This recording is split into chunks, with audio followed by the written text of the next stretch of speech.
when I was growing up, I would hear these stories of people who were like really in the life, like they were doing bad things. They were like, this is bad. Probably gonna go to jail. And I heard this story one time. This dude, everybody got locked up, but there was this trap house. In case you're not aware, a trap house is where illicit materials are sold. Sometimes you might say trap house, or there might be someone who's like, so booby traps? Like, is it the trap door situation? Like when you walk in, watch out for the wire, you're gonna fall down to the basement? No, I mean drugs. I mean the buying and selling of drugs. And so this trap house was known for being pretty busy. It had become so busy that they had bought some property, several blocks away, and opened up another trap house. Business was booming. Things are going very well. Whenever you are selling so many drugs that you have to buy property, we are entering documentary territory. Most trap houses are really just dudes playing video games until somebody knocks on the door. Like, it's not a busy day, and you gotta stay at trap house the whole time because you don't know when someone might get the itch. And so they opened up another trap house, but this location was not as poppin' for some reason. They must have opened it in a bad neighborhood.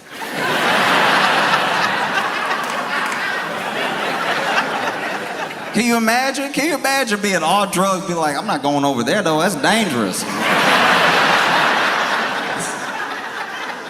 And so even though they opened another location, and even though they tried to tell people, hey, you can come here or you can go over there, people liked the original trap house. It stayed just as busy as ever, with some business going on at the second location, but mostly it was here, right? And, okay. Let's just call him Jerry, all right? And Jerry ran both trap houses. And he did a pretty decent job, kept his books, kept his finances, really, like, he knew his inventory, He could have made a great store manager at any grocery store. There was this dude named Twan, and Twan found out about these very popular trap houses. Well, one popular, one not so popular, right? And he made a plan to rob the trap house, the main one, the lucrative one, right? So his plan for robbing the lucrative trap house was to basically set up a diversion at the one that wasn't as busy. So he basically faked a robbery at the one that was not as busy. He had some guys go over there, bang on the door, act like they had guns, they were about to break in, because he knew it would make everyone call Jerry. Jerry and his boys would go over there. By the time they get there, those guys have already left, and then the main trap house is left defenseless. They break in, Twan and them break in, they steal all this money out of the trap house, right? Take it back to their place. Now their place is a stash house. Stash house should be self-explanatory. If I've lost you at stash house, I cannot help you. But the trap house has been robbed, everything's been taken back to the stash house, okay? And then Twan and his boys thought they had made a killing. They were like, this is great. No one even knows that it was us, because they had planned it very well. They planned it all the way down to the detail of if those guys who did the fake robbery got caught, they wouldn't even know who hired them, right? But Jerry's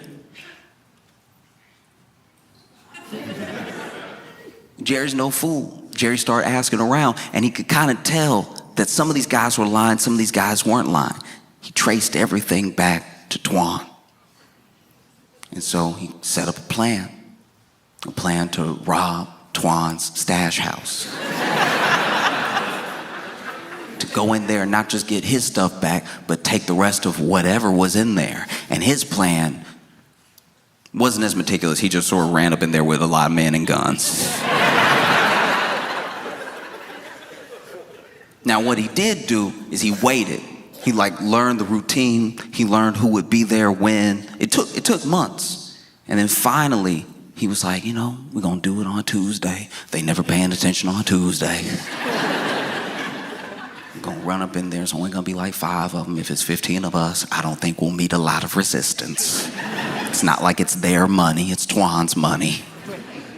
And so that's what they did. They broke up in there, went ahead, zip-tied everybody, and took everything, which took several trips. The people at the stash house did have to watch themselves be robbed for quite a while. I'm mad you over here. You're not gonna get away with this. Then you think they've left, they come back in the door. Left all this right here. And so then one of them, being new to the lifestyle, being a new, some would say prospect gang member, was so appalled at the theft that when he freed himself, lacking all presence of mind, called the police.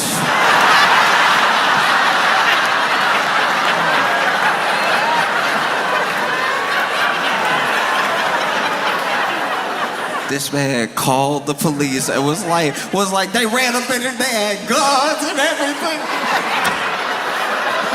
They had a gun in my hands. He's telling all this to 911. They took everything. They took the weeds. They took all the money. Took my favorite Glock.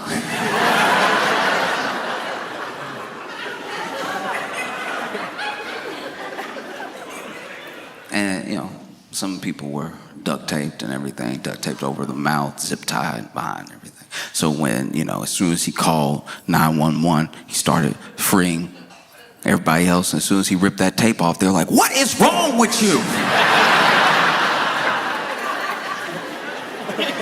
We gotta get out of here now." And so then they all left. They all ran up out of there because the police, catching wind that there was a robbery of the stash house, made themselves available immediately. No, they got out in time not to get caught. They got out in time to see the police raiding the stash house from a few doors down. And that's the thing, is like people say, crime doesn't pay, or like criminals are dumb or whatever, but there are some very smart people who, for whatever reason, enter a certain lifestyle, choose to stay there, or maybe it's all that they know. And if criminals were so dumb, they wouldn't be fascinated. We are fascinated by career criminals. We're fascinated by people who do things that aren't just illegal. They have the gall to try to pull something off that has so many different entry points to danger. Like, just in the past few days, the Louvre was robbed.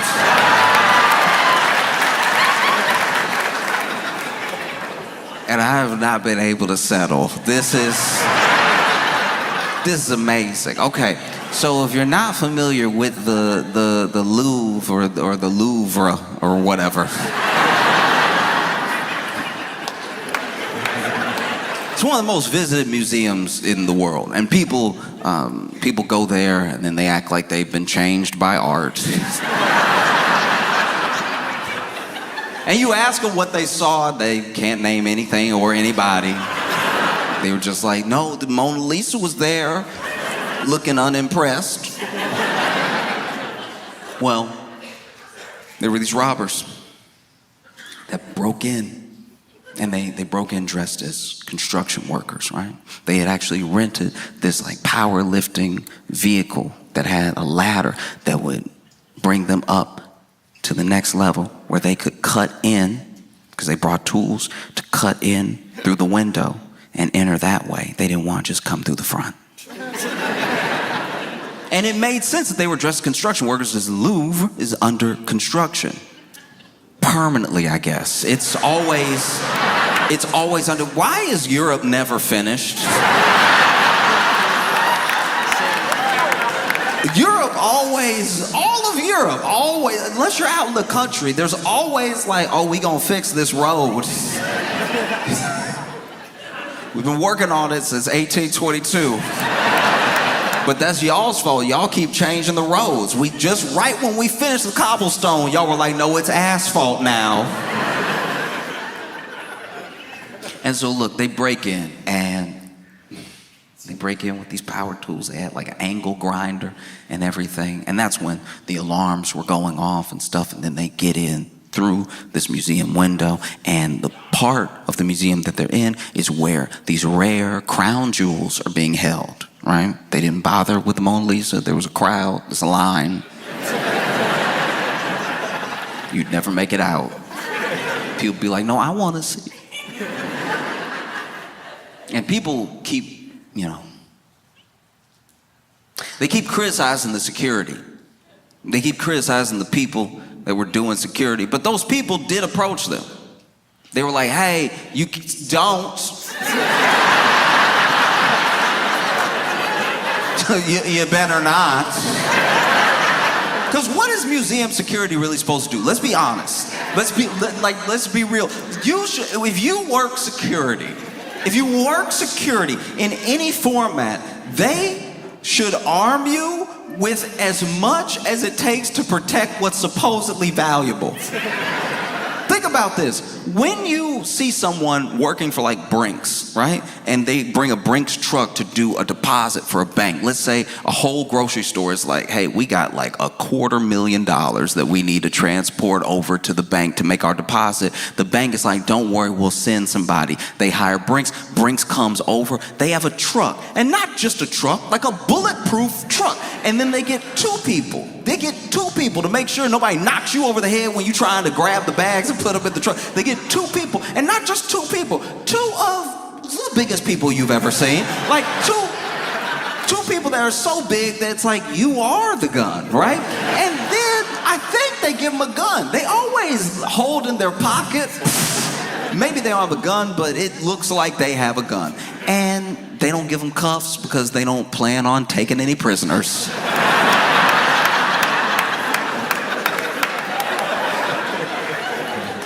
And then they get in there, Brinks always handles a drop like they are being robbed. Like they always handle the drop the way a bank robber would handle the drop. Because I used to work at a grocery store, and Brinks would come in and they'd be like, so where is your safe, or where do you, hurry. And we'd be like, oh, it's over here. Okay, it's over here, all right. And then the one would get to work putting,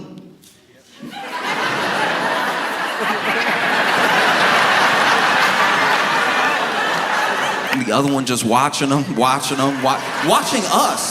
I'm ringing people up. I'm putting more money in the till, and they were still like, but you might try anything. I don't know you. And then they would leave, and they'd leave all fast. And then they'd run into the truck, throw everything in the truck, and then they would always peel out a little bit, which made me uncomfortable. One time they came and did a pickup, and I was like, y'all sure that was Brinks? Because they were a little squirrely. But then for some reason, there are times where you're supposed to protect, or you're supposed to hold guard of something, and you're giving less and less resources as you do it. Like, you look at a Brinks security guard, and then you look at like a mall cop. They're like, you get one flashlight. I guess shine it in their eyes or something. If you hit somebody hard enough in the head with it, the glass will break. That's something. But nobody gets done dirtier. Nobody gets done dirtier than museum security. Museum security, not only do they give you nothing, no flashlight, they don't even give you a stapler to hit somebody with. They give you nothing. All they give you is a dress code. They're like, hey, just show up in all black. Nobody will mess with you. You show up in a black shirt with a black suit jacket and some black pants and black shoes, people think you John Wick. They won't even approach any of the art. Because truly, what is a museum security guard supposed to do? I go to a lot of museums. I try to go to a museum in every city that I do a show, if I can, right? And I've been in these museums, beautiful art. And then you see, you get a little too close, and you see this thing go off, this like little, you don't even know where the alarm is, but like it'll just, that's the too close alarm. Because it's not like a real alarm, it's just annoying, and it goes off until you back up. So if you're a pointer, I go to a lot of museums with pointers. Everyone I take to a museum love to point. It's like we all three again, and they're like, I like the flap. As soon as you hear, somebody works for the museum, comes over, black everything, with an attitude. Could you not? Ma'am, back up. They love that hair. Back up. Give it a little space. Let the art breathe.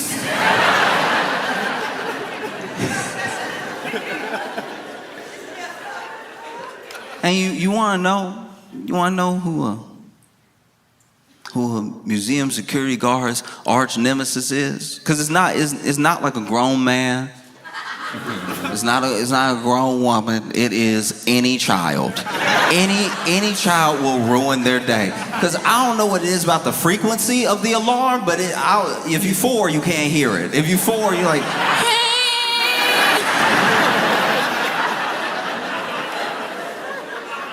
I was at this museum one time. This security guard was in a true predicament because this child was out here touching everything. He was touching it to the point that it sounded like their alarm was going off to the tune of Mary Had a Little Lamb. And finally, the security guard started like chasing his child around, and not like really chasing him, not like Dennis the Menace chasing him, but just like following them around, hoping to maybe this kid's gonna go back up to their parents or something and be like, can you please hold your child's hand or something, because they've been touching everything. Got applesauce on everything. Because as a security guard, what are you gonna do? You can't grab this kid. You can't actually grab this. I know that sounds crazy to anybody who was born in any era before now. You have to kind of let this kid put applesauce on all the art, because if you touch this kid, you've committed murder. So if you snatch this kid and even hold their hand so you can find their parent, you are basically killing them. So you have to like let them kind of do it, but then follow them around, but then not touch them, but then make sure they don't touch anything. It would look terrible. And so finally, this security guard just started running interference on every item. This child was walking up, getting ready to touch a sculpture. Security guard get in there. No. Just trying to box him out of every room.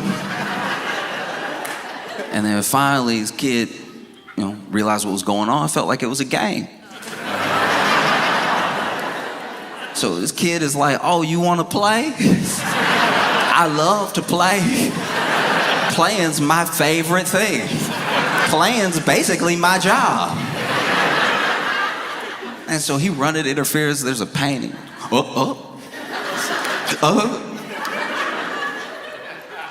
And finally, this kid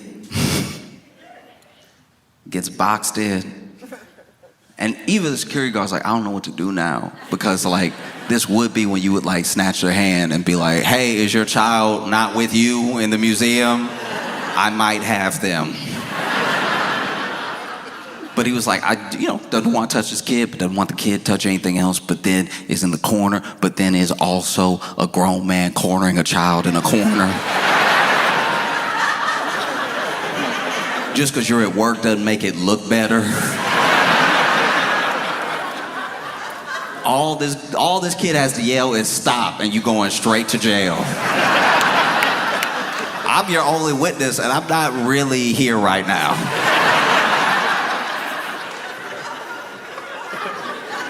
And so this kid boxed into the corner, and you can see kids having fun. Kids over here.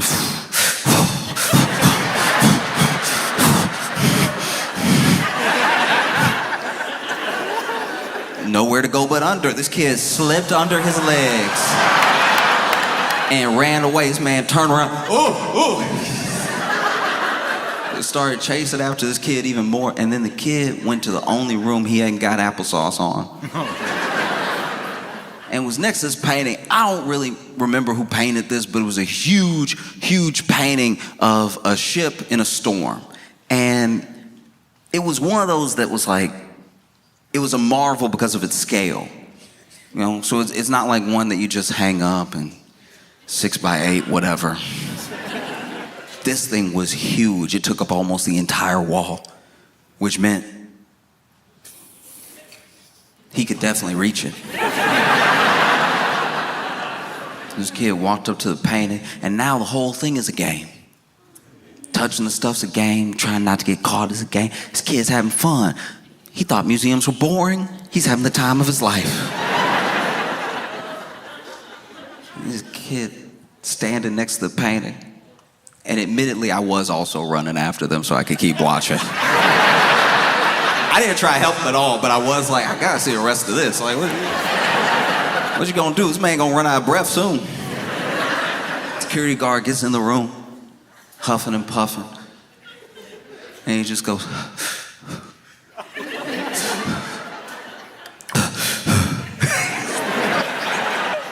even the kid for a second was like, ooh, are you? I might have killed a grandpa. I don't even know. And then this kid goes in his pocket and lifts an applesauce covered finger. And I was like, it's been in his pocket the whole time.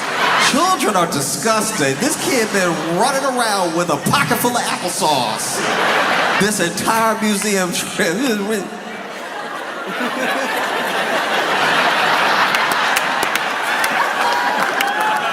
And then Unc running security goes, don't. This kid, no words, no emotion in his eyes. You can tell he gonna grow up to be a bad person. This kid, applesauce covered finger just went,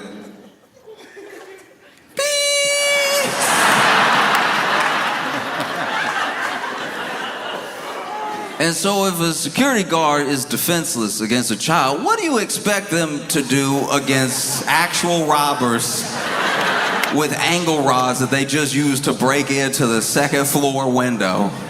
Because the security ran up on them, no, hey, get out of here, none of that. And then they went,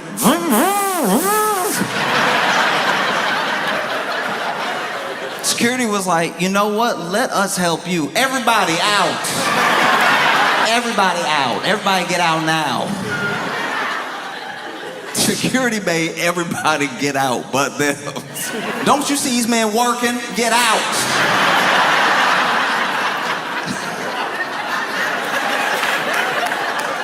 They over here on time crunch. And you over here, ooh, look at the jewels. Get out. In fact, there was a news report that cracked me up. I laughed so hard because the security report, there was this person who, I don't think they were like head of security for the Louvre or anything, but they were basically like, it is museum security's #1 job to make sure the people are safe, and that's what they did. They made sure the people were safe. I was like, you are changing the narrative right now, because anytime I got too close to a painting and I heard the and then I had somebody come over, it didn't seem like it was for my protection. You know what I mean? It wasn't like they were running up, hey, that one, that painting, that wakes up. Don't get close. Please.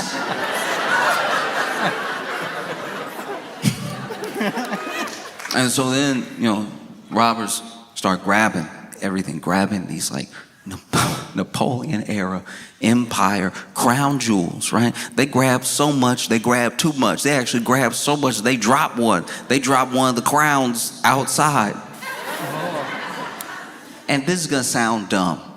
This will sound dumb, so bear with me because I know it's gonna sound dumb, but I don't think it's dumb, all right? I thought, truly, even when I went to museums, for as many museums as I go to, I've been to museums in Europe, I go to museums here, I go to every museum that I can. I thought for certain that when you see something in a museum, that under certain circumstances is a replica. I can tell by your reaction that some of y'all think I'm dumb and some of y'all think what I thought. I'm telling you right now, when I would go to the museum, I would admire the brush strokes, I'd admire everything, but I would be like, this is the fake one though. Like this has to be the fake one. And I thought that because if you remember, right before 2020 and even after the pandemic, you would have activists that would go to museums. These, climate activists would go to museums and they just throw like tomato soup on supposedly priceless paintings, right? They would go up to like a Van Gogh and be like, blah, and then they glue themselves to the wall or something, and then they would be like, this is why we did this, and you will have to listen to me for as long as it takes to unsuperglue my hand from the wall. Because people who are climate activists feel like no one is listening to the point where the only thing that will get any attention or like stop people for a second to listen to them is just extreme acts that knock you out of whack. You know what I mean? Just things that you go, what? What? They did what? Why did they do that? And then they get to explain. It's like the better version of canvassing. Because they tried to canvass. They really did. Everyone that cares about the climate tried to canvass, and what did you do? You walk by them. They were like, do you have a minute for the planet? And you're like, I'm headed to work, please. I was with a friend one time, and look, I've stopped plenty of times. I can't stop every time. And so they were like, do you have a minute for the planet? And then my buddy was like, nah, we're good, and kept walking, have a good day. And this dude got really bad. This dude canvassed and was like, you on the planet? You don't have a minute for the planet you on? But that was happening a decent amount. There were these supposedly priceless paintings. They were getting vandalized, people throwing Campbell's soup on them and everything. So then I was like, surely a museum would not allow Campbell's soup to get thrown on the real one, like the regular one, because the museum was always super chill about it.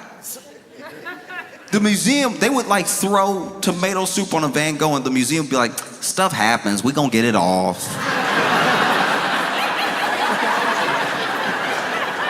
You gonna what? You gonna get it off? Because when I got close, when I tried to smell the painting, I heard, and then you came over, no smelling. It was get it off, no big deal. Or you would see things like I don't know about you, but the tomato soup that I eat got a little oil to it, and you throw it on an oil painting, it seems like it might leave a stain. I have no idea. But then you would see the museum come out and be like, no permanent damage was done to the artwork. And I'm like, how? I've dropped suits that were clear on my hoodie before it had the stain forever. How's this 200-year-old acrylic painting fine? It must be a fake. I used to think that, look, if you go to a museum and you see just like you could touch it, that one can't be real. But if you go to a museum and it's behind glass, that's the real one, because they bothered to protect it. Why are you just bothering to protect some pieces? That doesn't make sense to me. So then in my head, I was like, those aren't the jewels. You know what I mean? That's just colored glass. These people so stupid, they ran up in there and risked their freedom for some colored glass. And then the French government came out and said, priceless items have been stolen from the Louvre. And I was like, that's the real jewel! Y'all didn't run any armed security around the real crown jewels? For a split second, I felt like it was my money. I was like, what are y'all doing? Ooh, I need to sit down. You said it was priceless, and then right after saying it was priceless, they were like, it's about $100 million. I was like, oh, seems like a price. You said prices for a day and a half, and then immediately y'all were like, I think 103 probably. At least round up to 110.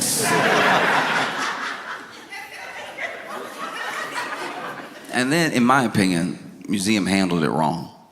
You know, they were over here freaking out. Everybody, the French government, they got everybody on it. They got like their version of the FBI. They have the local police. They have everybody on it. They plastered all the jewels that were missing all over international news and everything. If I was trying to save face, let's say I was head of museum security, I was trying to save face, I would come out to the public immediately after the robbery and be like, y'all, that was Banksy. Y'all know Banksy played too much.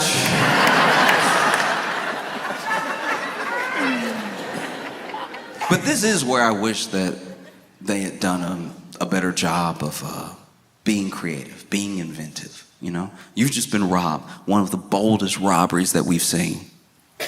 And you are the most visited museum in the world. Why don't you just see this as a W? You know what I mean? Instead of freaking out and shutting down the whole wing and staying closed for a day, all you gotta do is put that tape around the crime scene and make that an exhibit. We all wanna see it. Bring people in. Make the security guards that did do their job, the tour guides, just be like, it was 4 of them. They ran up in here. I was like, hey, get out of here. And they were like, ving, ving, ving. I was like, you right. All right, I'm gonna go. But I'm telling everybody, and that's why I'm telling you now. And yeah, you can see the glass right here. Take a piece of glass home. You can take a piece of glass home if you want. The jewels used to be right there. That's crazy, right? Jewels used to be just like, and the light used to hit it like that, but then they brought the grinder and so. But they were real, the ones. That's why I'm doing this now, or else I'd be fired. Oh, it sucks. It does. It sucks because, like, it's just gonna turn museum security into TSA. Yeah, I mean, because look, this was, as far as museum security goes, this was their 9/11. So if you think you're just gonna roll up in there and have a good time, that's not what's gonna happen. You're gonna show up and they're gonna be like, all right, shoes off. They all gonna have the wand now. Oh, brutal stuff. You're gonna walk into your local museum. You're not even in France. But there's gonna be that security guard, takes his job extra serious, and be like, you're not gonna get me, not today. Pants down, pants down. No, I got a check. You could have anything in there. You could have an angle grinder in your pants or something. You know, we have some very expensive cups here.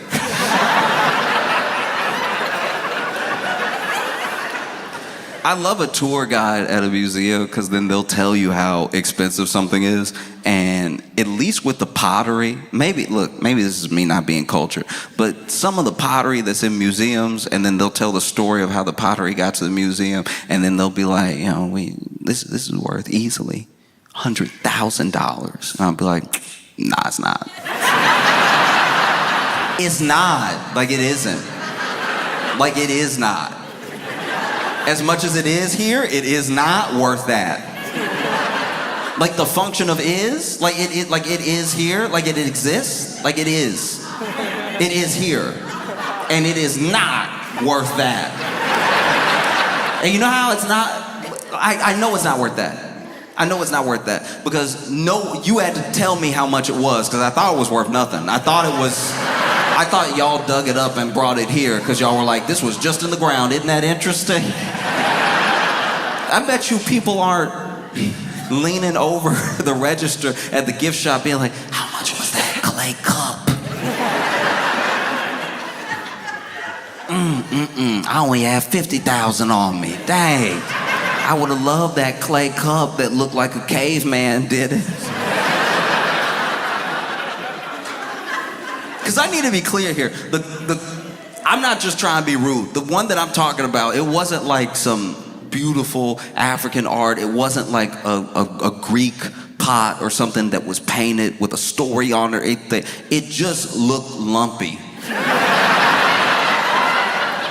It just looked lumpy to the point where I was like, even when they drank out of this, there's no way they got the water on a consistent basis. You could tell it's primitive because it looked like a cup that gulps. Looked like it pours when it wants to. Lip of it all uneven and everything. This is $100,000. I'm like, all right. You sure you didn't look at it too fast and add 2 extra zeros? Because I don't think so.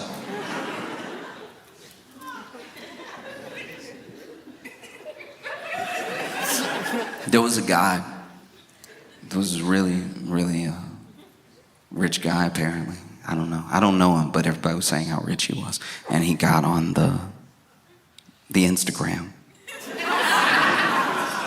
to actually physically cry about the crown jewels being stolen. And he gave this whole speech about how, like, the robbers, because there's this assumption that the robbers aren't gonna be able to just sell the jewels they stole as is. There are plenty of people in the world that would pay the money it would take to sell them just as is, and maybe they just keep it and only they know they have it. But art collectors usually like to show off their collection, and so they can't tell anybody. So it's better just go ahead and maybe melt it down, sell the jewels. The jewels themselves are still very expensive. In fact, you'll see where throughout history pieces have been stolen. Mona Lisa was stolen before. Pieces sometimes get stolen, but unless you can sell it to someone, what's it really worth? And so there's speculation that already these jewels have been melted down and being sold for parts, or maybe pieces are being sold that might not be able to be traced back to the complete set. And this guy got on social and he was just crying. Dude had to be in his like 50s, something like that, and he was like,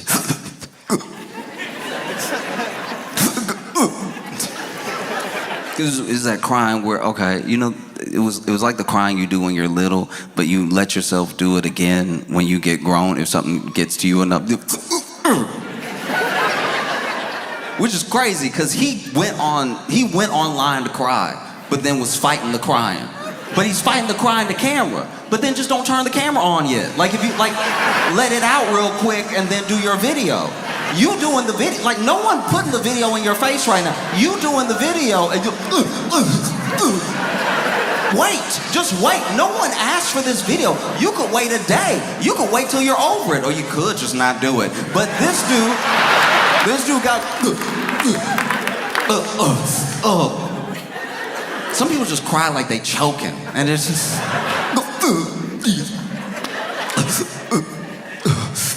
And then he said a bunch of stuff, and he did say it in French, and I don't speak French, so I'm gonna paraphrase from what everybody said he was saying. But I know he said some of this because a lot of people said he said it, and then I know there's some of it that might be like editorialized on what he said, because I don't know if he said that because I don't speak any French. But and then also he didn't even say what he said in French well, because he was crying through the whole thing. Like. And look, to be fair, maybe some of that was crying and maybe a little bit of that was the accent. Maybe some of that was the accent, because there are certain people that when they speak French, they do seem upset for no reason. So then that's, it's like, was that a cry or was that one? Were you saying one just now? Were you like, or is that you trying to hold it together? Because that's why you should have waited to make the video.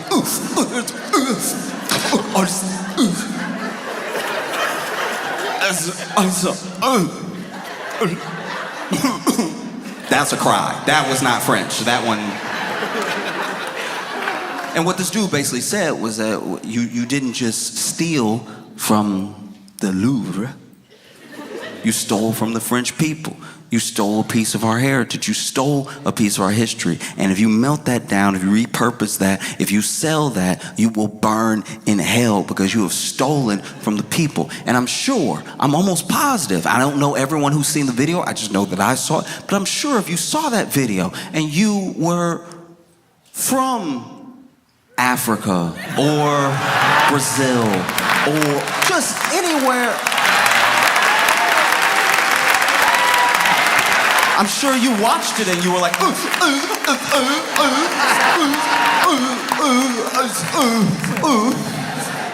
oh no.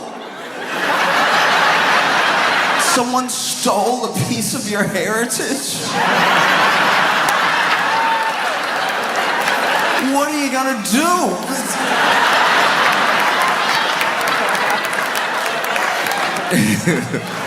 Someone in Sri Lanka is like, not France. No. What are you gonna do? And look, I can understand if you are from some of those other countries, if you're from like an African country or something like that, if you're from Haiti, you see this thing, that you might be like, oh no, not the Louvre. They have our stuff too. Did they steal our stuff? Now it's gonna be harder to find, because that's also what was there. So now, oh no. Someone stole it, you know? I just love the story so much. I love the robbers. Cause look, because they even showed up. They weren't just dressed in a construction outfit. They had on the, you know what I mean, the thing, mask and top and bottom. You know, they were wearing the baklava.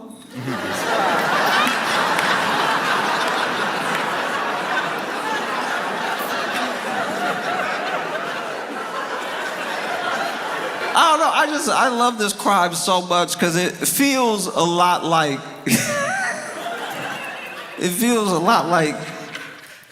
somebody that runs a trap house robbing a stash house, and then the person from the stash house is like, we gotta call the police. I can't believe somebody would steal from us. This is unacceptable behavior. We stole all this stuff fair and square. This was ours. And then they took it from us in an act of injustice.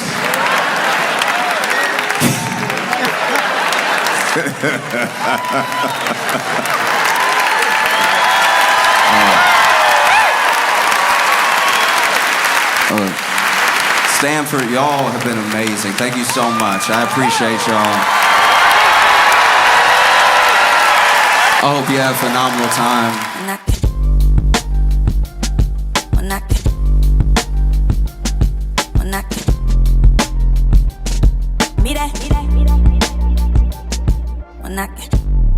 Please make it loud for Josh Johnson!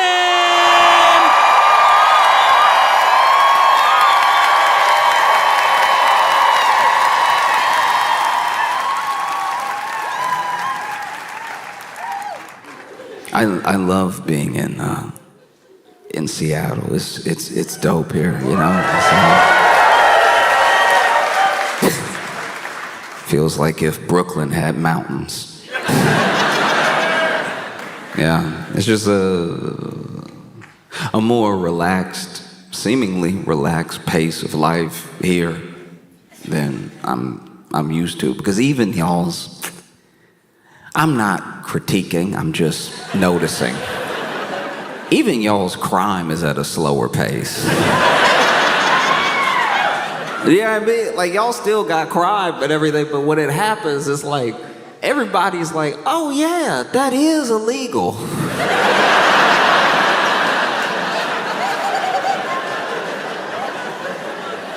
This didn't happen this time, but years ago, I was in Seattle and I saw, it was a very confusing sight. I don't know what I saw, but what it looked like from the outside, looking in Brooklyn to Seattle, what it looked like was this woman's purse had been stolen.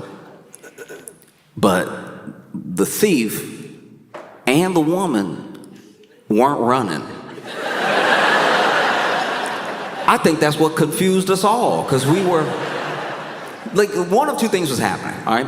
Either a couple had an argument, the man walked away forgetting he had been holding his girlfriend's purse.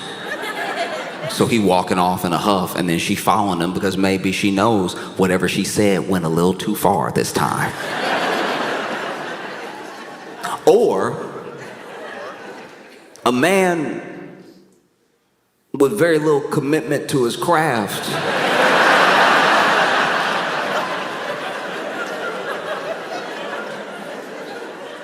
stole a woman's purse and then casually walked off. And then a woman who must not care about the purse decided, I'll go get it. It was so confusing because the man was walking, and he was walking like casually. He's just walking, holding the purse, but just walking. And then the woman behind him is like, hey.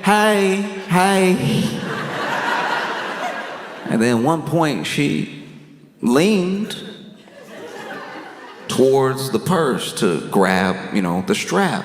And the man was like, huh.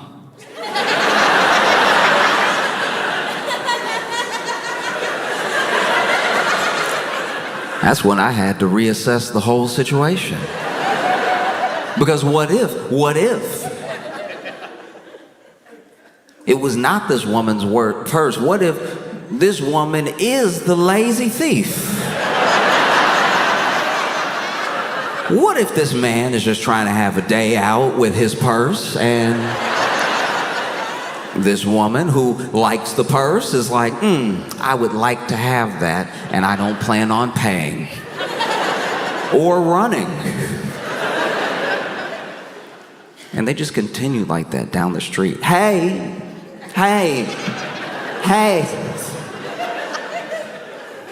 I watched them do this into the distance.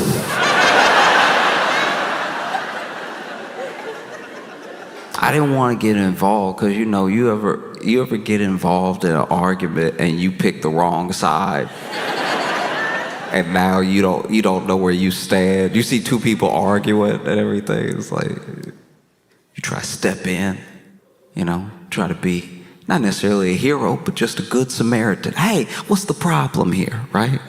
And then you feel like at the end of this thing you should have just left it alone. One time, I was doing a bar show, and we get out of the bar show, and in the parking lot is this couple having this shouting match, and this big old dude and this tiny woman, and he's not moving in a way that's threatening her, but he is like just yelling at her real loud, and she's yelling too, but he's got a booming voice, and she just can't match his level. And they are getting like a little closer. He's still not like bucking up or anything. It's just, if anything, she's walking up to him, I guess to make her point, a little bit more clearly. And so, I don't know, my friends and I saw this, and I just walked over, just being like, hey, y'all good? What's with all this yelling? And admittedly, I was talking to him. This is a big old dude yelling at this tiny woman. And I'm in my head, I'm like, all right, hopefully if I step in, somebody will back me up. Do you know what I mean? Like, I'm not big enough to stop him, and I don't know the proper techniques, but if I throw myself at him and somebody else is coming, then maybe together we could come up with something to do. And so he's yelling, she's yelling. I'm like, hey, y'all good? Y'all good? What's up? What's up? Calm down, bro. What's up? And then he's like, she poisoned my dog.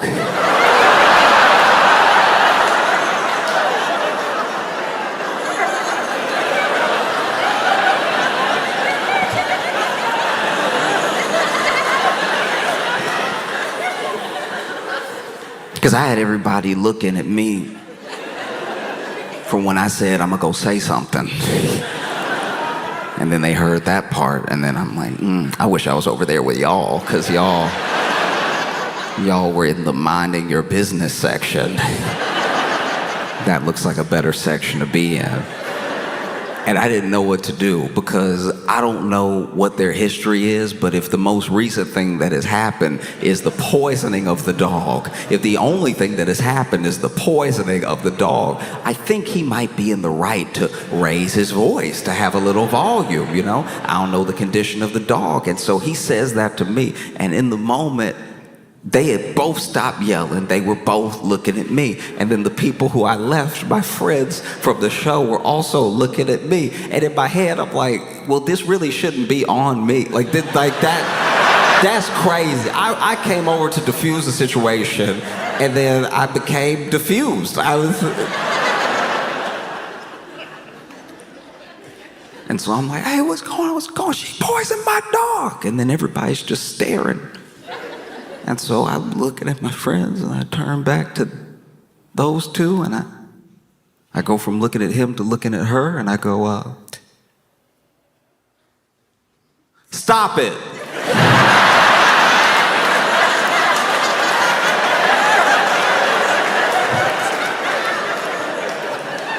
Nah, I hate picking the wrong side. Nah, it sucks. I've been watching the news, and I can't help but be taken aback what's going on between people and the companies that these people buy from. You know,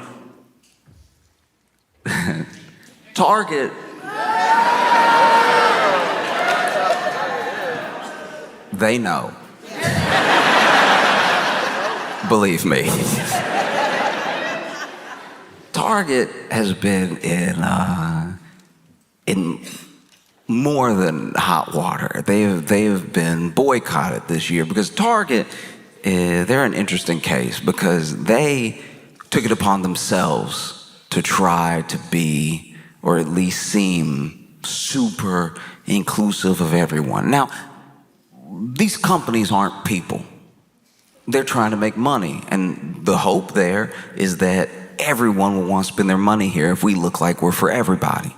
That's the idea that goes into it. And a lot of people would say that that's just good business. You want to appeal to as many people as possible, so as many people as possible buy your product or products, right?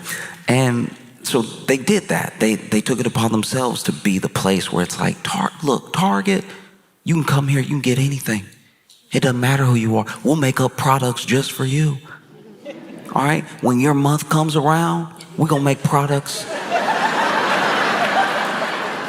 We're going to make products that nobody ever made before because nobody asked for. We are going to blow your mind with our products just for you. And they did every year. They managed to blow my mind by making a product that, as a black person, I never knew I didn't want to see. Black History Month would come around, and then they'd hit you with something where you're like, do you know any black people? Every product that Target came up with for black people during Black History Month felt like they came up with it off a rumor. Do you ever, in my head, I'm like, there's no way a black person pitched this thing, you know? It would just be like, it would be like grape flavored. You're groaning like you didn't see it too. Like,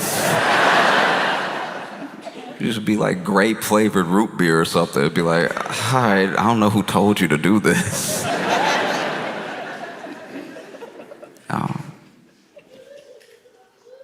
They would come out with stuff that made you go, okay, well, even if a black person pitched you this, there's no way you're gonna make enough money off of this new product to make it worth it. Like, in my head, I was like, selling this for a month, it doesn't make sense. I think you can have a lot of leftover grape flavored root beer with nowhere to go.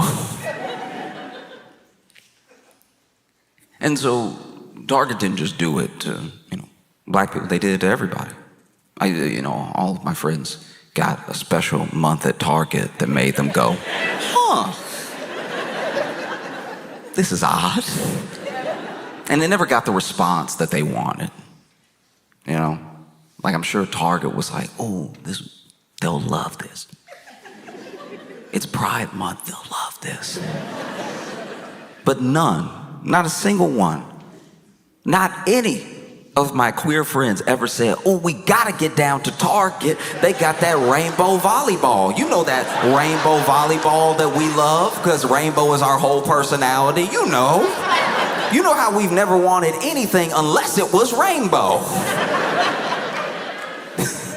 People do to queer people with rainbow what they do to like black people with products sometimes, where they'll be like, I don't know how to market it to black, just make it music, I guess.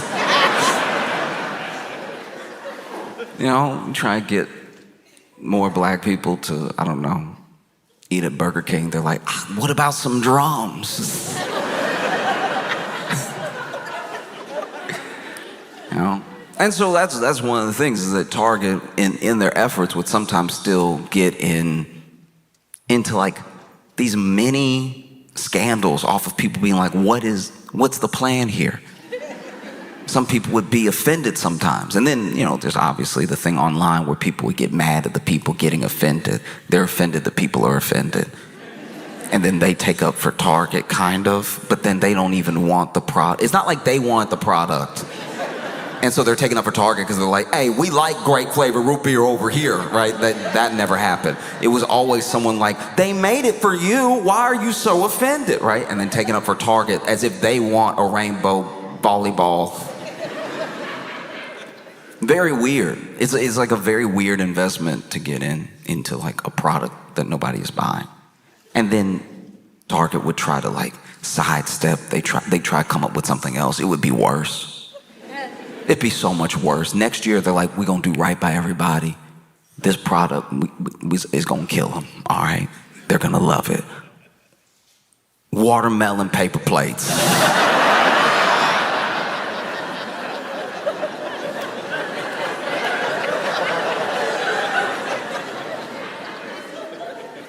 And then they see the article, and they're like, okay, maybe that was bad. I don't know. Maybe, how was I supposed to know?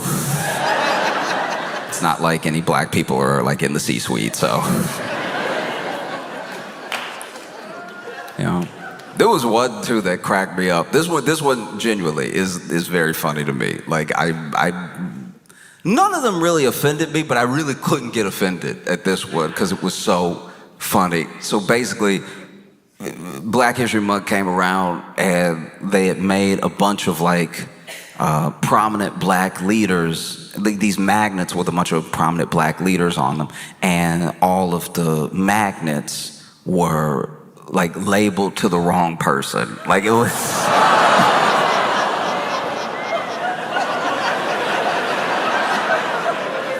you could just tell whoever did it that day. Like they were looking at Booker T. Washington, they were like, Muhammad Ali. Like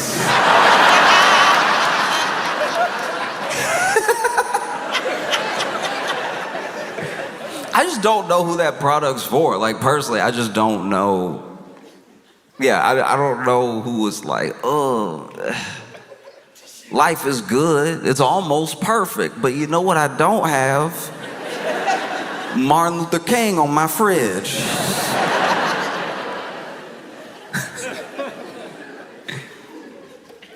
And sometimes people were more than just offended by these products. Sometimes people felt like that this was like a direct mocking or something, you know? And so then they would boycott Target. And a lot of these previous boycotts, I don't really know how much market value, I don't really know how much stock went down, because there wasn't really a unified front on some of these boycotts. I'm sure they hurt, but they didn't make news in how much they hurt, you know? And then in 2020, in the wake of George Floyd's murder, right?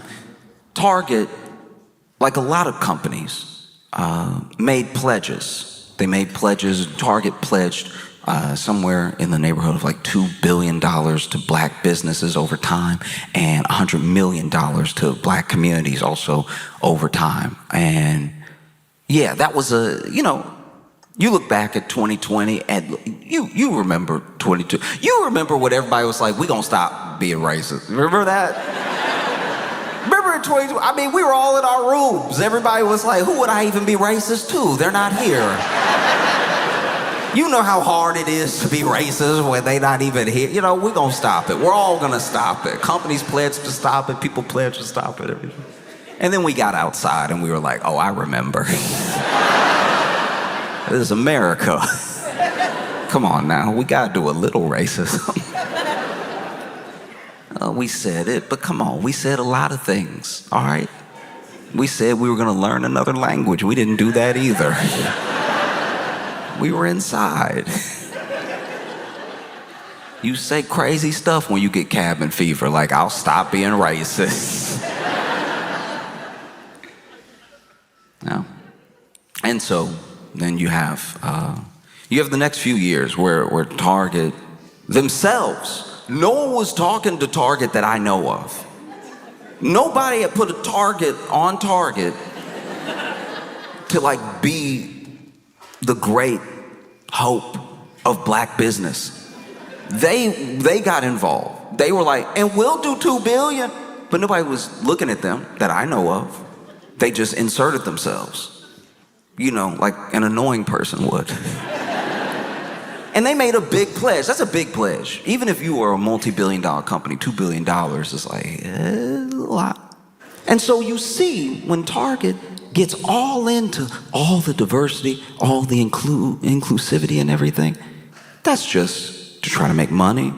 I hope we can all understand that. And not just because they betrayed the things that they said that they cared about like 5 years ago. I think even when they were saying it, even when it was happening, we were like, okay. I mean, I look at a company making promises about how much its mission cares about people, multi-billion-dollar company. I look at that the way I look at like sexting.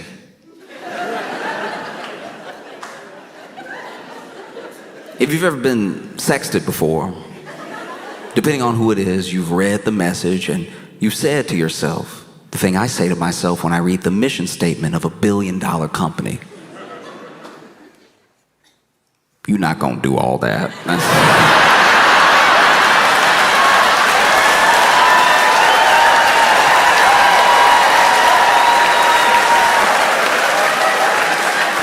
No, that's a lie, that's a lie.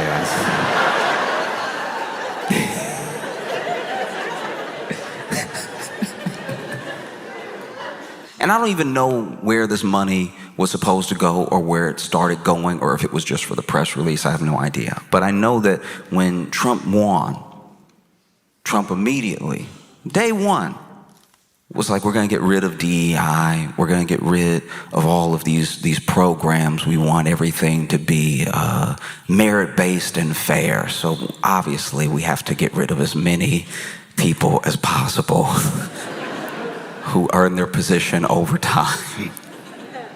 And so that's what he did. He started making moves immediately. And then Target, once again, could have done nothing. That's what's so crazy about the situation Target's in. They could have said nothing. Nobody was checking for the watermelon paper plates. In fact, if a Black History Month went by and Target didn't make a new product, we probably would have thought, wow, good on you. Y'all really have learned from your ways. Y'all really a regular store now. You're not trying to help or anything. You're not throwing out, Malcolm X, but it's Michael Jackson. Y'all are just being a regular store where I can go buy regular paper plates. They didn't have to say anything, but then Target came out once again, inserting themselves like an annoying person would, and being like, hey, we're getting rid of DEI too. People were like, oh, okay. Once again, no one was talking to you.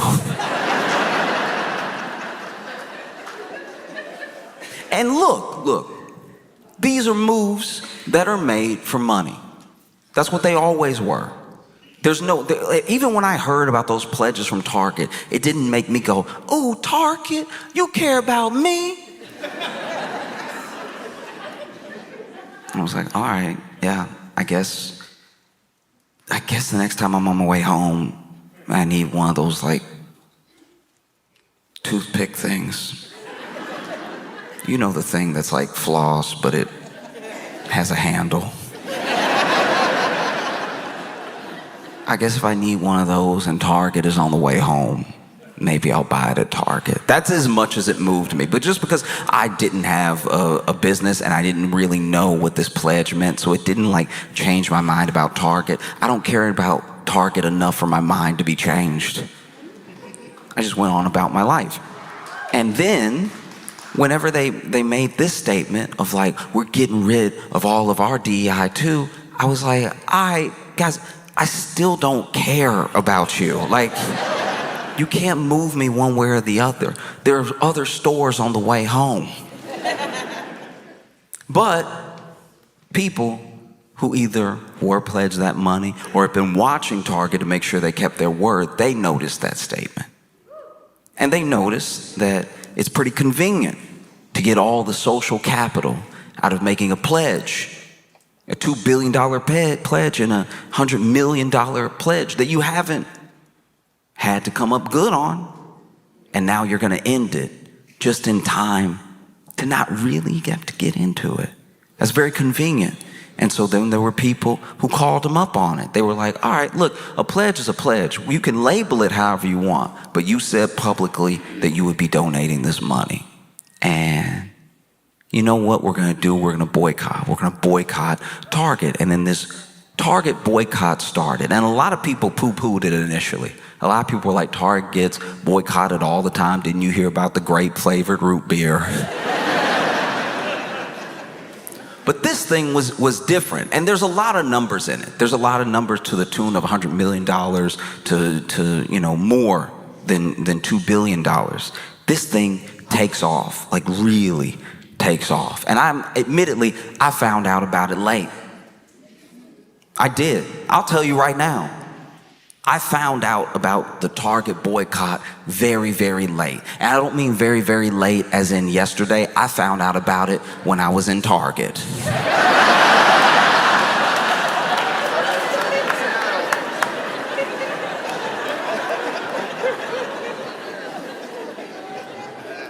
I was in Target.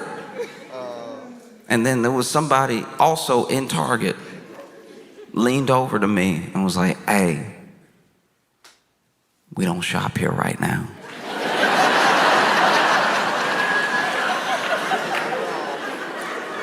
You got to see this from my perspective real quick.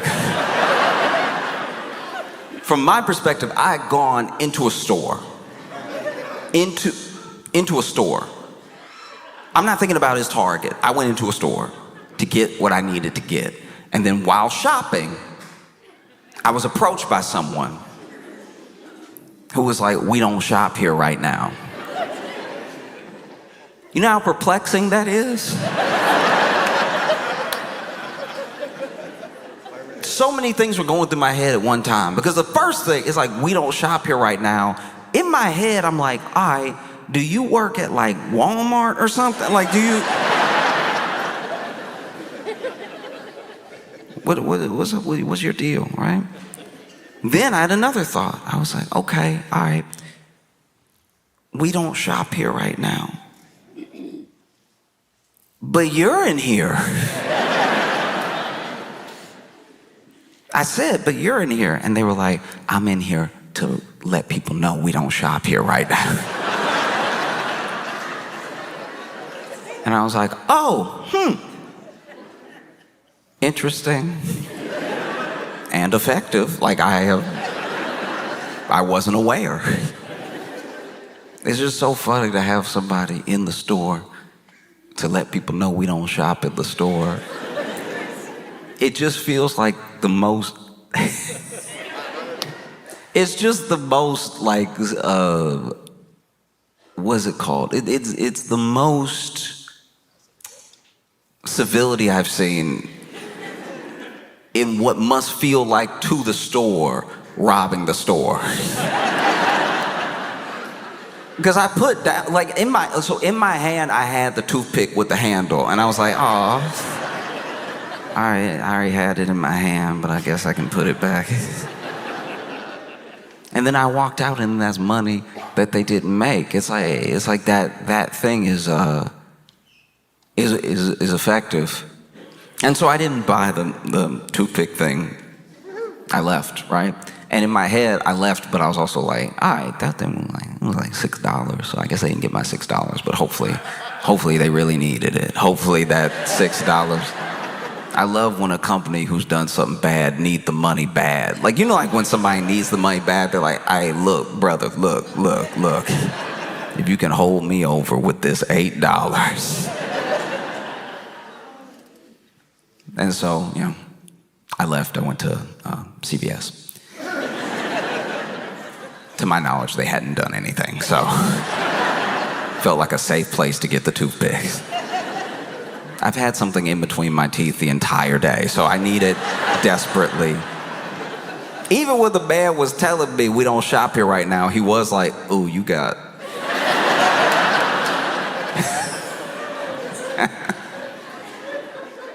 And so, yeah, so I left. And wasn't really sure what would come of it. And then on the way home, I'd see Target and be like, yeah, whatever.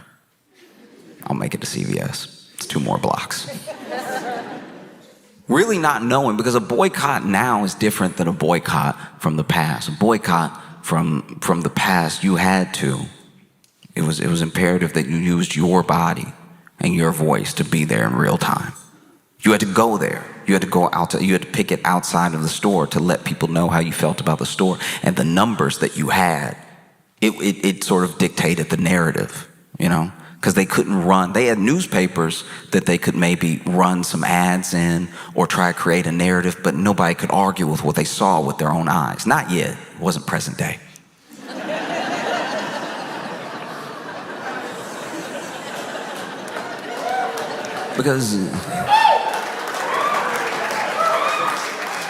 Because now, if you want to boycott, you have options. You have options you never had in the past. You can be there with your voice, with your body, right? Or you could be online organizing a different picket line, organizing a different room full of people in agreement with you, outrage at this company, you think they've done something wrong. And it doesn't even have to be a worthy cause. Truly, that's what's crazy about it. It's like, it's the same as it's always been, but there's just different avenues to do those same things. So now you have the benefit. Instead of needing to fly everyone who cares about this thing and thinks this thing to the same space that you're in right now to be in a picket line with you so you can show the company that hundreds, maybe even thousands of people feel this way, you can just be online. These companies, they're trying to be just like us. They're trying to act and behave like people. They want you to think of them as a person, which is why they do things to try to ingratiate themselves to you like a person would. They make pledges of things they'll do, things that maybe would ingratiate you to them and feel like they're your friend. They're not your friend, they're a corporation. But you can use the fact that they want to seem like a person to you to let them know how you feel about them. That's access that has never happened until now, you know? And so you get all of these people doing it at one time, and it does have a compound effect. Because it's not as visible as it was in 50s, 60s, 70s, I think we sometimes lose a little bit of hope and a little bit of understanding of what a boycott can do or what a protest can do, because it seems like these companies have so much money that they can never be brought back down. But that's just not true. You know, you look at Target from then to now, and I know market valuations go up and down. I know they fluctuate. Things are not set in stone just because they go bad for a while. But them going bad for a while is a wake-up call to the company. And people boycotted Target, even up until present day. I don't know when it'll be over, to be honest with you. I really don't know when I can go in Target again. And I'm not thirsty to go in Target again. I'm just like, it's on the way home, and I just have to keep reminding myself, like, no, we not, no, right? But Target has lost more than it promised. Target's lost more than $100 million and has lost more than the $2 billion that it pledged. By the most recent estimate that I saw, and it could be different on a different day, it could be different in this moment, but Target, through this boycott, has lost somewhere in the neighborhood of $12.4 billion in market value.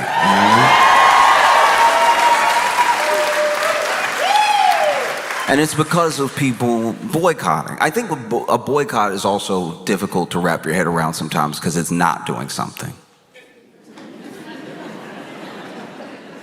You know what I mean? It's not, you aren't. It's not like when you go and protest, you went and you protested, and now your throat is sore, your feet tired. But a boycott is like, don't. Like y'all are doing it right now. Like y'all are boycotting Target right now. You just don't go. Because I'm like chronically online, sometimes people get upset about stuff, and I don't get it because it's not my thing to be upset about. Like it's not, maybe it's not my culture, or I don't have the connection to it that other people have. So, I don't necessarily take all outrage seriously, but when people are upset, I try to hear them out to a point. Doesn't mean I'm gonna agree, but I'm like, let's see why this is such a big deal. And I didn't know about the attack on culture that's been happening this week. I didn't realize how bad things are out here. I didn't know. Admittedly, I didn't know. I looked into it as soon as I did. I had no idea the impact of changing the Cracker Barrel logo. I didn't know what this would do to people. Now, if you're sitting there wondering, what is Cracker Barrel? If you were sitting there wondering, what is Cracker Barrel? You've lived a good life.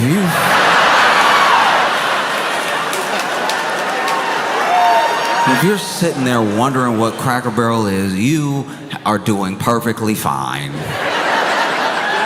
But just to bring you up to speed, it is a restaurant, a sit-down restaurant, and they have a side that is restaurant. They have a side that's like little gift shop, knickknacks and stuff. It's very cute. I grew up in the South, so I grew up with Cracker Barrel, right? And Cracker Barrel, they look. Listen to me, all right? Sometimes something happens, and everyone is so reactionary now that like they don't form their opinion authentically. I saw this and I didn't care. And when you don't care, you're able to be at least a little bit closer to objective, right?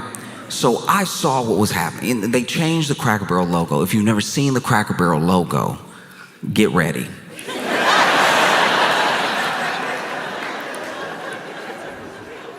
As far as logos go, it does the job. It says Cracker Barrel, and then there's a barrel.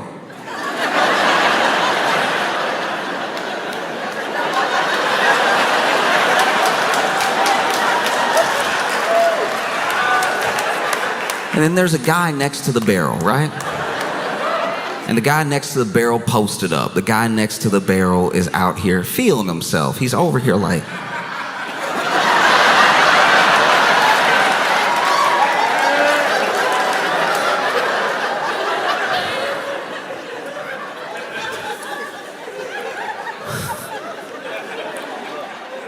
And the new logo says Cracker Barrel with really nothing else, or really like just two ovals around it. It is objectively worse. I understand that the people upset are making it about something that I at least don't think it's about, right? Because there were people that saw them get rid of the guy and the barrel. And then they were like, this.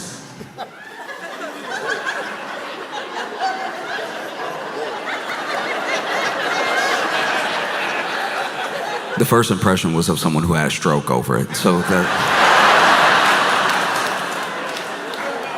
But people genuinely were like, this is insane. This can't stand. This is white genocide.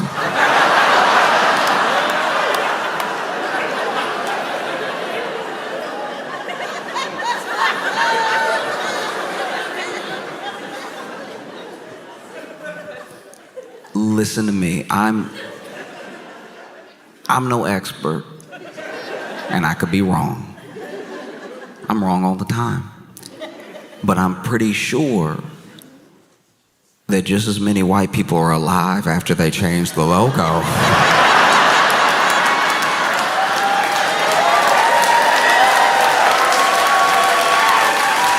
as there were before the logo change. And any people who have sadly passed was incidental. I don't think it had anything to do with the Cracker Barrel logo change specifically. And look, I don't know who this dude was I don't know if somebody just drew him or if that's like the founder. I don't know, because admittedly I didn't care enough to get into it. But all I know is that look, I'm not on their side as far as everything they're saying, but this is a worse logo. Like, it just is. They basically did the Washington football team to white people. They just up there saying what it is and not giving us anything else.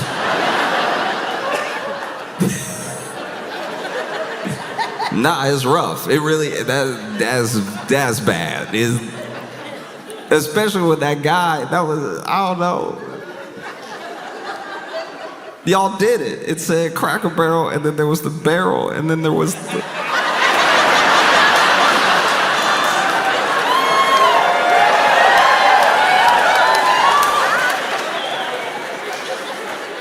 the guy. Y'all being rude, not me.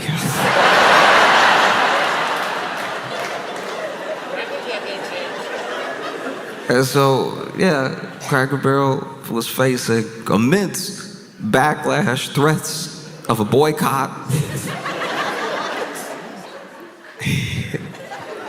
They done with Cracker Barrel over here. And admittedly, look, if we're talking business for a second, just business, it is kind of wild that the CEO said something to the effect, this is what I've read, the CEO said something to the effect of, MAGA doesn't have to eat here, we'll respect their decision not to, right? So they got directly called out. They got directly called out by this CEO. I don't even know what prompted it. I don't know what the question was that led to that answer. But I will say, look, we talking business, from business. Remember, business. I'm gonna throw it out there, and I could be wrong. I love being wrong. I could be wrong, but I do think they were the only ones eating there. So, like,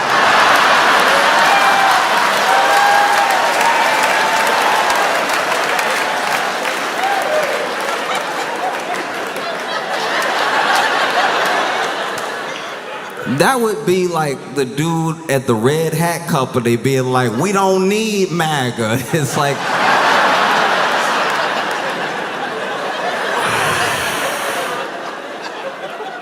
unless there's a new baseball team, I think you might.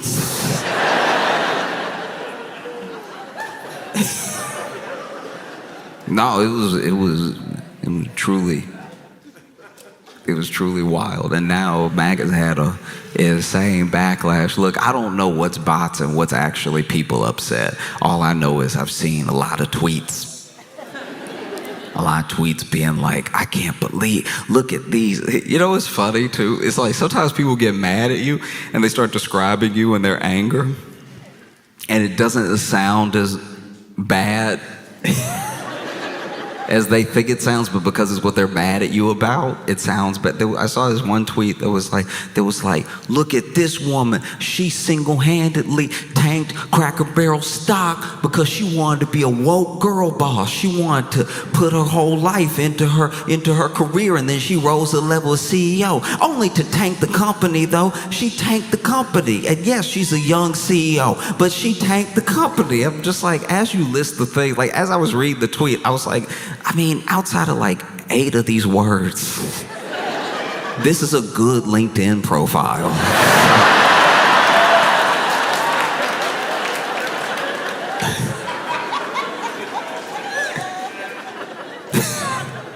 That's why it almost felt like a bot, because it was like complimentary and angry at the same time. You know what I mean? Like, after her departure from this company, she came to Cracker Barrel, where she quickly rose through the ranks, only to tank the company, but quickly rose through the ranks. Okay. No. And like, that's the other thing that's frustrating about being online right now, is like, because so many people are not clear with the joke they're trying to make, I don't know what is a joke as far as like the remodel and redesign of Cracker Barrel, because that's also what's happening. They changed the logo, but changing the logo is what companies do when they're just floating something. They're just throwing the idea out there to sort of test the market reaction. Maybe they've already actually changed the logo, but it's very easy for a company to tweet out from the company account, what do y'all think about this logo? And do your market research that way. It's simple enough. But they said that not only were they changing the logo, they were going to remodel and redesign 500 locations, is at least what I read. And I saw a picture of the redesign.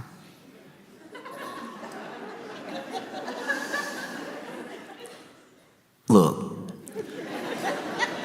I already wasn't eating at Cracker Barrel, so it's really like no stress to me. But for those that love Cracker Barrel, I was a little stressed out for them, because they really trying to modernize it, I guess. And the reactions to it were interesting. The reactions to it, it blew my mind a little bit. Because there were people genuinely being like, this is an erasure of American culture, and it is an erasure of white culture, like white heritage and everything. And like, I've been to a Cracker Barrel, and yes, it's very white, but like,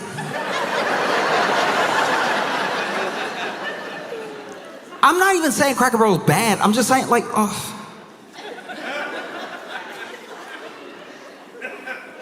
I'm trying to like figure out how to word this. Like, it's like, if you want to just talk about like white culture, like if you're concerned with like white heritage, it's just Cracker Barrel should be so low on that you know what I mean? I've grown up around white people. I've known white people my whole life, and very few have ever mentioned Cracker Barrel when it wasn't at the next exit. Like, I didn't know it meant this much to white people. That's ignorant of me. I am sorry to be walking around in America, of all places, not knowing how important this was to your heritage and culture. I don't know. I'm not going to speak for anybody, but I feel like even white people read that and were like, me?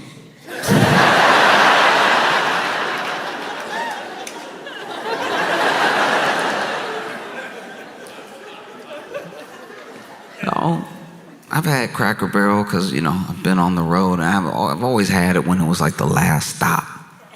It was like you either eat now, because they know where to put the Cracker Barrel. You either eat now, or you wait 35 minutes until the saddest McDonald's. You know what I mean? It's either like, look, you either have a burger or some pancakes, or you wait 35 minutes to be poisoned. You can decide. You can either have a little too much syrup on your pancakes or, you know, have the Snickers flavored hemlock.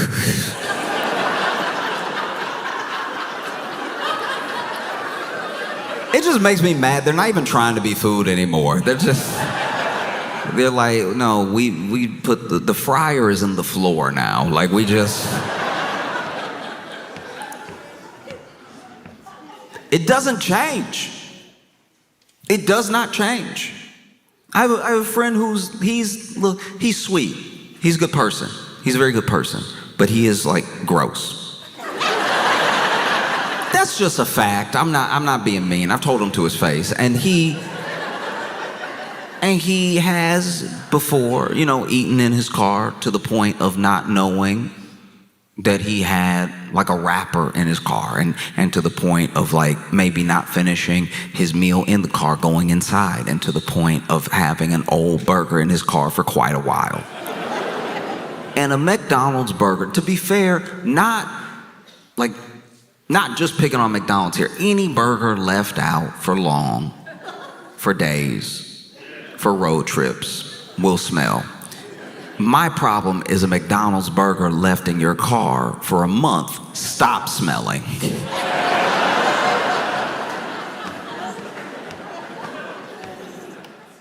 Food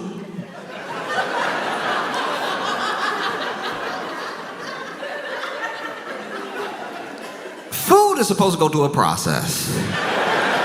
Whatever that food is, it could be fruits, it could be vegetables, it could be meats, right? It could be everything except like maybe seeds are supposed to go through a change. They get to a point where they're growing, they get to a point where they're ripe. Even if it's meat, you get to a point where the animal is killed, the animal is prepared, and then the meat is there to be eaten. Even with processed food, the process is usually to extend the shelf life of the food, but there's still a time to eat it and a time to not. And the fact that McDonald's goes through the process, like the burger goes through the process, they actually, I think, kill a cow. They actually, I assume, make a burger. And then they actually sell it to you. And then maybe you get two, and then you only have time to eat one. And then maybe it falls off the passenger seat, and then it slides back because you were making a sharp left turn because you don't know how to drive. So you change lanes last minute when you're on the highway like a lunatic who's trying to get killed, who's trying to be injured in a car accident. And so you swerve, and then that swerve slides the burger under the seat, and you go about your life. You get home, you go to work the next day, you come home, you go to work the next day, you come home, and you do start to smell something. But because you're gross, you're not going to do anything about it. You just sort of know that you smell it. You're aware that there is a smell. You just are thinking about it sometimes like, never mind. That's the thought process of someone who is nasty. Because it's in your car, it's here. And you recognize it from before, from the last time you went, probably not a big deal. Probably not worth addressing. And then you wait. You wait until a friend, a good friend, a person who is not nasty, person named Josh gets in your car because you offered them a ride. And when you take one of your famous left turns and almost hit the car in front of you, you slam on the brake. And when you slam on the brake, something slides to the front of the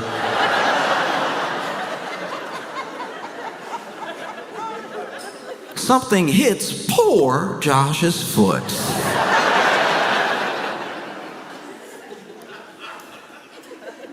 Josh, being inquisitive,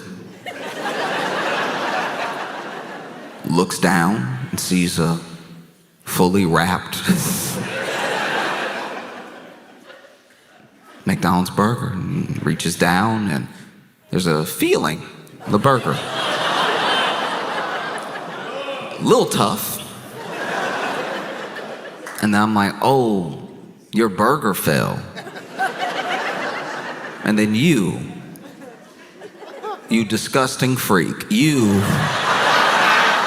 go, what burger? And I'm like, this burger. And then I hold up the burger, and then you go, I haven't had McDonald's in weeks.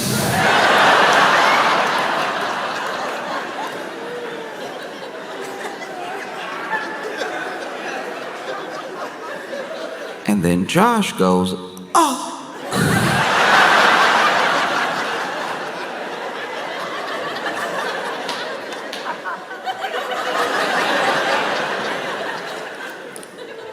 It's either that or Cracker Barrel, okay?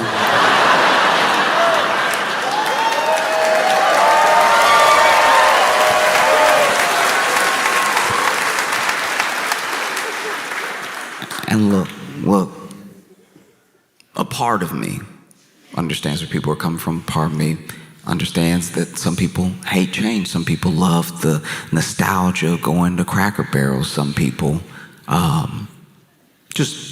they like it as a restaurant and they would prefer it stay the same. That's actually pretty normal. I even get upset sometimes when a grocery store that I like switches up the aisles a little bit. They're like, actually, we figured that the noodles should go over with the pasta. We had broken it up by ethnicity of the foods, and then we were worried that looked bad. So then we just put every noodle-shaped thing together, the noodles, the pasta, even just long sticks, they all on the same aisle right now, because we're one people. We don't want to break people off and make people be like, ooh, you're not as good, you gotta go further in the store and to aisle 8 because you like this sort of noodle. We just put everything in one. Even then, even when that's their reason, I'm like, ugh, why'd you have to change it? I knew where it was.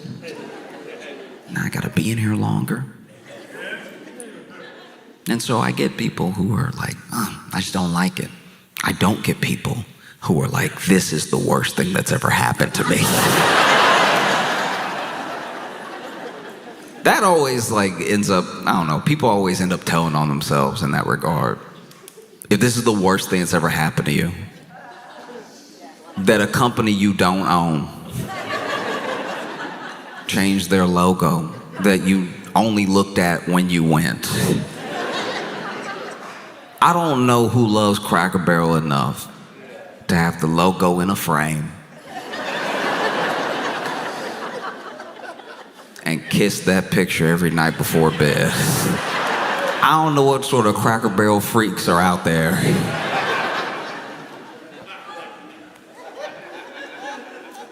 But yeah, the backlash has been stiff. It was swift, it happened quickly. They announced this change, and then they lost, apparently, $100 million in market value.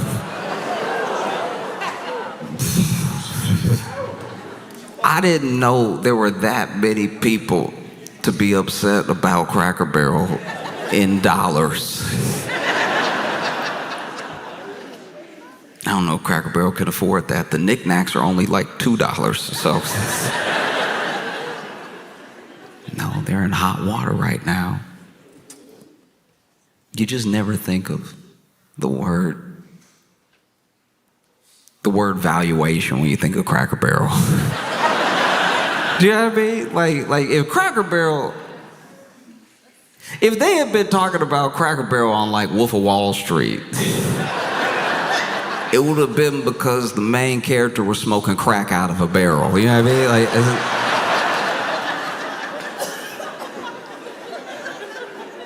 mean? Wild to me that people are this upset. And I don't know, that's what I find interesting about like boycotts and protests sometimes, is that it just needs to be intentional to be effective, you know? And it could happen to any company. They forget that all the time, that it could happen to any of them, you know? But it just doesn't happen often enough. You know, they've consolidated to a point, they've built up monopolies to a point where if you're gonna participate, you have to buy from one of them or some of them some of the time. And that's the situation we find ourselves in, you know? And then it's nice when you get a little glimmer of hope when people decide to, vote with their dollar and say, if this is how you feel about me, Target, then nah, then no. And then,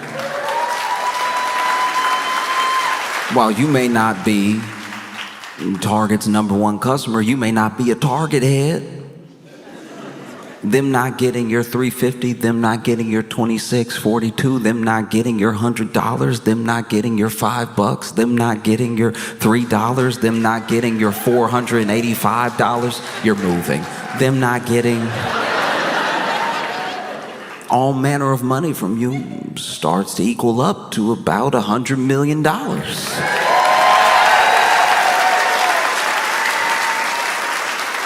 And because of the system that we live in, very few of us, and I say us as in all of America, will have that much money to move. That is a very minute part of the entire population that has that amount of money to move, but together we have that much money to move.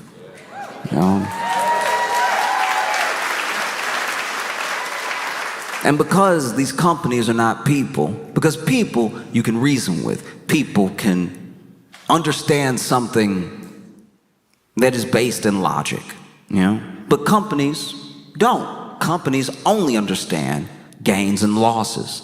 And so the only way to make them understand is to make them lose. And make them lose so much that it hurts, and it really hurts. And then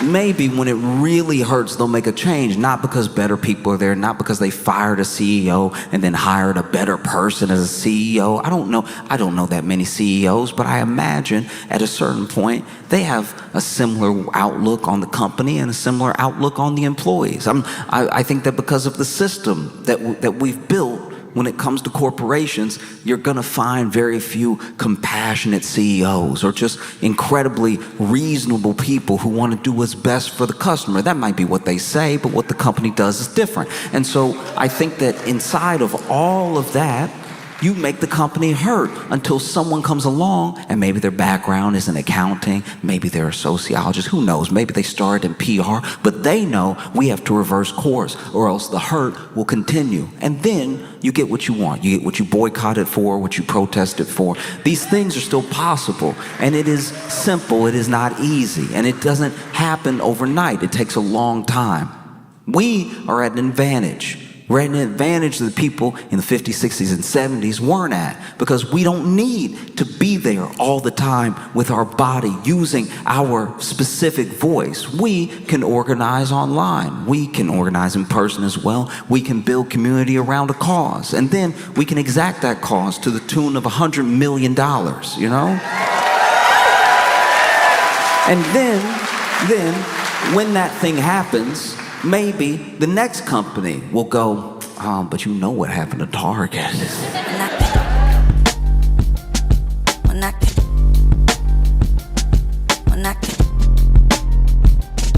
Mira.